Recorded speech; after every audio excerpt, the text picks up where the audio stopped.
The relentless Arizona sun beat down on the parched earth, kicking up clouds of dust with every gust of wind. In the midst of that desolate landscape, on the edge of the Sonoran Desert, the Broken Fences Ranch lay abandoned for decades, a silent shadow of more prosperous times. No one in the small town of Redemption Creek imagined that the rusty "For Sale" sign would attract anyone, much less a lone woman. Eleanor Vance arrived in Redemption Creek in a dusty wagon, her blue eyes reflecting the road's dust and a silent determination. Coming from the east with an unexpected inheritance and the urgency to start anew after painful losses, she sought refuge and perhaps a purpose. The Broken Fences Ranch was everything the town had forgotten. Crumbling fences, a rotting barn, and a main house that seemed about to collapse under the weight of time. But Eleanor felt a strange pull to the place, a promise of solitude and something more. The local real estate agent, a portly man named Jedediah Finch, tried to dissuade her. "Ma'am, this ranch is a burden. No one's made anything of it for years. The land is harsh, water is scarce, and the winters, well, they bite." He tried to hide a smile of disbelief as she handed him a stack of bills. Despite his warnings, Eleanor saw potential, a blank canvas where she could rebuild not just a ranch, but her own life. She purchased the property, and the news spread through Redemption Creek faster than a wildfire. The first few weeks were a relentless battle against the elements and the sheer scale of the abandonment. Eleanor worked from dawn till dusk, her hands calloused, her back aching. She cleared brush, repaired fences, and patched holes in the roof of the main house. The isolation was profound, broken only by the occasional distant howl of a coyote or the creak of the wind through the dilapidated structures. Loneliness, however, was a familiar companion. She spoke little, preferring the company of her own thoughts and the vast silence of the desert. One sweltering afternoon, while clearing debris from the old dry well near the barn, Eleanor noticed something unusual. Beneath layers of packed dirt and loose stones, a section of the well lining seemed different, darker, more solid. It wasn't the natural rock or crumbling brick of the rest of the well. Curiosity, a spark long dormant within, her flared to life. She knelt, digging carefully with a small spade, and uncovered a sturdy old wooden plank, seemingly out of place. It was firmly wedged, almost as if deliberately hidden. A strange premonition, a tingling sensation, ran down her spine. What secret might this desolate ranch hold? With a surge of adrenaline, Eleanor pried at the wooden plank. It resisted, groaning under the strain, until with a final heave it splintered, revealing a dark cavity beneath. The air that rushed out was stale, carrying the scent of damp earth and old metal. Using a lantern, she peered into the gloom.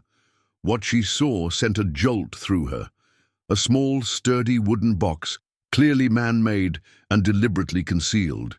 Her heart hammered against her ribs as she carefully pulled it out.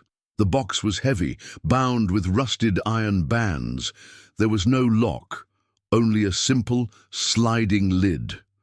With trembling fingers, Eleanor pushed it open. Inside, nestled on a bed of faded velvet, lay not gold or jewels, but a small, tarnished silver locket and a stack of yellowed letters tied with a delicate silk ribbon. The locket was intricately engraved with the initials CM and a date, 1878. Eleanor opened the locket. Inside were two tiny, faded photographs. One was of a stern-looking man, the other of a young woman with kind eyes. She put the locket aside and carefully untied the ribbon on the letters. The handwriting was elegant, looping and feminine, but faded in places. The first letter began, "My dearest Charles." Reading them, Eleanor realized these were love letters, penned by a woman, named Eliza to her beloved Charles. They spoke of longing, of dreams of a future together and of a shared secret. The letters hinted at a hidden claim, a discovery made by Charles on the ranch land, something that could change their fortunes. But they also spoke of fear, of a dangerous individual named Silas Blackwood, who was reportedly seeking the same thing. As Eleanor delved deeper into the correspondence, a narrative of forbidden love, ambition, and peril unfolded. The letters grew more desperate, hinting at a forced separation, a betrayal, and a desperate plea for Charles to protect their secret. The last letter was short, hastily written, and chilling. "He knows. Run, Charles. Protect it. Eliza." A chill, unrelated to the desert's cooling evening air, ran down Eleanor's spine. This was more than just a hidden box. It was a fragment of a forgotten tragedy. The ranch, once merely a place for her to escape, now held a past, a mystery waiting to be unraveled. Who were Charles and Eliza? What was the secret claim? And who was Silas Blackwood? The questions swirled in her mind, pulling her deeper into the abandoned ranch's forgotten history. Driven by an insatiable curiosity, Eleanor spent the next few days immersing herself in the letters, piecing together the fragments of Charles and Eliza's story. She learned that Charles, a surveyor by trade, had stumbled upon a significant deposit of silver ore on the Broken Fences land, far richer than any known in the region. This was the claim the letters spoke of, a secret that could have made them wealthy, but also a secret that Silas Blackwood, a notorious claim jumper and ruthless opportunist, was determined to steal. The letters revealed Silas's relentless pursuit, his threats, and Eliza's growing terror. Eleanor began to feel a strange connection to Eliza, sensing the woman's fear and courage across the decades. The ranch, once desolate, now felt alive with their story. As she explored the property with renewed purpose, guided by cryptic clues in the letters about unusual rock formations and a weeping willow by the dry creek, she started to look for signs of Charles's discovery. The letters also mentioned a local blacksmith, a trusted friend of Charles, who might have held additional information or even helped conceal the claim. Her investigations, however, did not go unnoticed. Redemption Creek was a small town, and news of Eleanor's relentless work on the ranch, and particularly her digging around the old well, had reached ears that still remembered the whispers of the Broken Fences mystery. One afternoon, while she was examining an old, rotted map she found tucked inside the last letter, a gruff knock echoed through the empty house. Standing at her door was an elderly man, his face weathered like ancient leather, his eyes sharp and suspicious. He introduced himself as Old Man Hemlock, the town's unofficial historian, and a man known for his long memory and even longer grudges. "Heard you've been poking around," Hemlock grumbled, his gaze sweeping over the restored sections of the house. "That ranch has a history, a dark one." He spoke of the original owner, a reclusive prospector, and hinted at rumors of foul play years ago, though he stopped short of mentioning Charles or Eliza by name. His visit, seemingly innocent, felt like a warning. He was clearly testing her, trying to gauge her knowledge. Later that week, while Eleanor was meticulously clearing a tangled thicket near the dry creek, she heard the distinct sound of hooves. A rider emerged from the dust. A man with a hardened face and a cold, calculating stare. He dismounted, surveying the ranch with an unsettling intensity. "Heard this place finally got a new owner," he said, his voice gravelly. "Name's Silas Blackwood, Jr." Eleanor's blood ran cold. The name echoed from the letters, a chilling connection to the past. This was not the original Silas, but his descendant, clearly still invested in the secrets of Broken Fences. The air crackled with unspoken tension.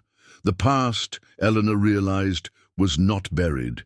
It was very much alive and dangerous. The appearance of Silas Blackwood, Jr. solidified Eleanor's resolve.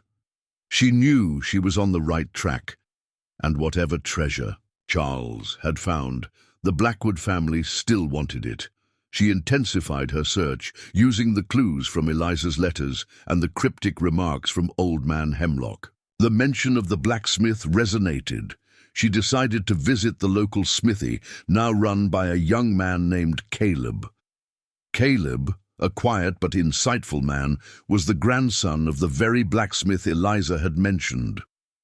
Reluctantly at first, Caleb confirmed his grandfather's close friendship with Charles. He spoke of hushed conversations, of Charles entrusting his grandfather with a burden just before he disappeared. Caleb, though he knew little specific, recalled his grandfather mentioning a hidden marker that only Charles would understand, something related to the original mine claim maps. He also shared a fragment of a legend passed down in his family, that Charles had feared for Eliza's safety and had devised a way to ensure the silver, if ever found, would be used for good, not greed. Armed with these new insights, Eleanor returned to the ranch. The letters spoke of the shadow of the lone sentinel, which she now understood referred to a towering, oddly shaped rock formation on the property's highest ridge. She climbed tirelessly, battling thorny brush and loose scree, until she reached it. Beneath its jagged silhouette, partially hidden by fallen stones, she found a small, meticulously carved symbol, the same symbol that adorned the silver locket. It was a directional marker, pointing subtly towards the dry creek bed. Following the direction, Eleanor arrived back at the very spot where Eliza's letters had mentioned the weeping willow, though only a gnarled stump remained. Digging methodically near the stump, she unearthed another wooden box, larger than the first, but much more weathered. Inside, not silver ore, but a detailed map of the ranch, with a specific location marked by an X near a series of natural caves and a sealed journal belonging to Charles. The journal confirmed everything. Charles had indeed found a vast silver vein. His entries detailed the location, the purity of the ore, and his plans to legitimize the claim. But it also chronicled Silas Blackwood Sr.'s escalating threats, his brutal methods, and Charles's growing fear for Eliza.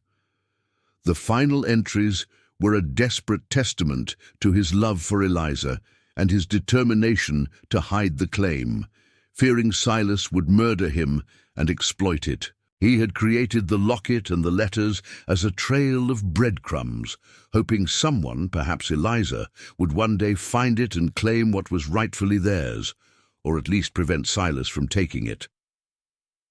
As Eleanor absorbed the incredible truth, a menacing shadow fell over her.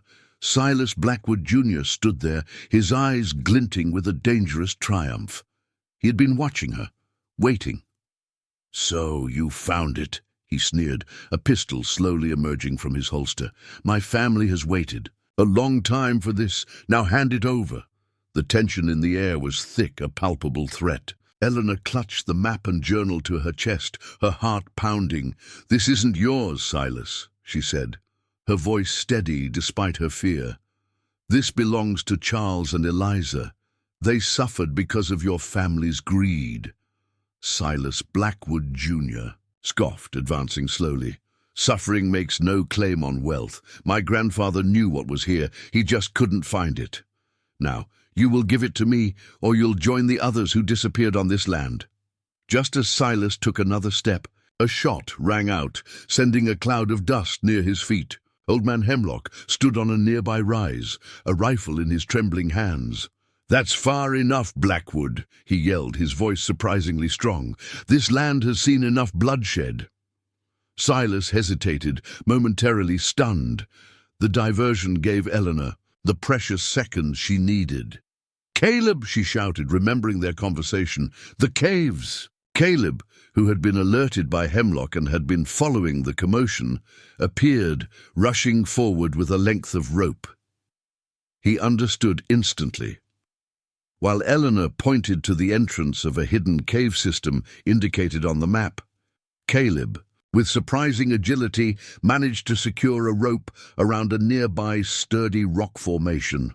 and tossed the other end towards the cave opening. Silas, regaining his composure, fired a shot that whistled past Eleanor's ear. She dove for the cave entrance, sliding down the rope with Caleb following quickly. Old Man Hemlock continued to fire warning shots, keeping Silas at bay. Inside the dark, damp cave, illuminated only by Eleanor's lantern, the glint of silver ore was undeniable. It was an enormous vein, exactly as Charles had described. The next few hours were a tense standoff. Silas circled the cave entrance, but Hemlock's persistent, if not entirely accurate shots kept him from entering. As the sun began to set, a distant rumble of horses became audible. Caleb, having used a hidden tunnel known only to his family, had managed to slip away and ride for the sheriff in Redemption Creek. By the time Sheriff Brody and his deputies arrived, Silas Blackwood Jr. was cornered and apprehended. He denied everything but the map, the journal, and the overwhelming evidence of the silver vein in the cave were irrefutable. Old Man Hemlock, a silent witness for decades, finally spoke, corroborating Eleanor's story and revealing long-held truths about the Blackwood family's dark history of claim jumping. The discovery of the silver mine on broken fences became the talk of the West. Eleanor, now a woman of considerable means, chose not to exploit the mine for personal gain. Instead, she used a substantial portion of the proceeds to establish a community fund for Redemption Creek, ensuring a steady water supply for the arid land, building a new school, and supporting local families. She dedicated a portion of the mine's future profits to a foundation in Charles and Eliza's names, a testament to their tragic love and a promise that their story would not be forgotten. Eleanor Vance remained on the ranch, no longer a lone woman, seeking refuge, but a respected figure in Redemption Creek. The Broken Fences Ranch, once a symbol of abandonment and forgotten dreams, was transformed into a beacon of hope and prosperity. The desert wind still howled, but now it carried not only dust, but also the whispers of a past redeemed, and the promise of a brighter future for the resilient people of the Old West. Eleanor had not just uncovered a fortune, she had unearthed a legacy and forged her own.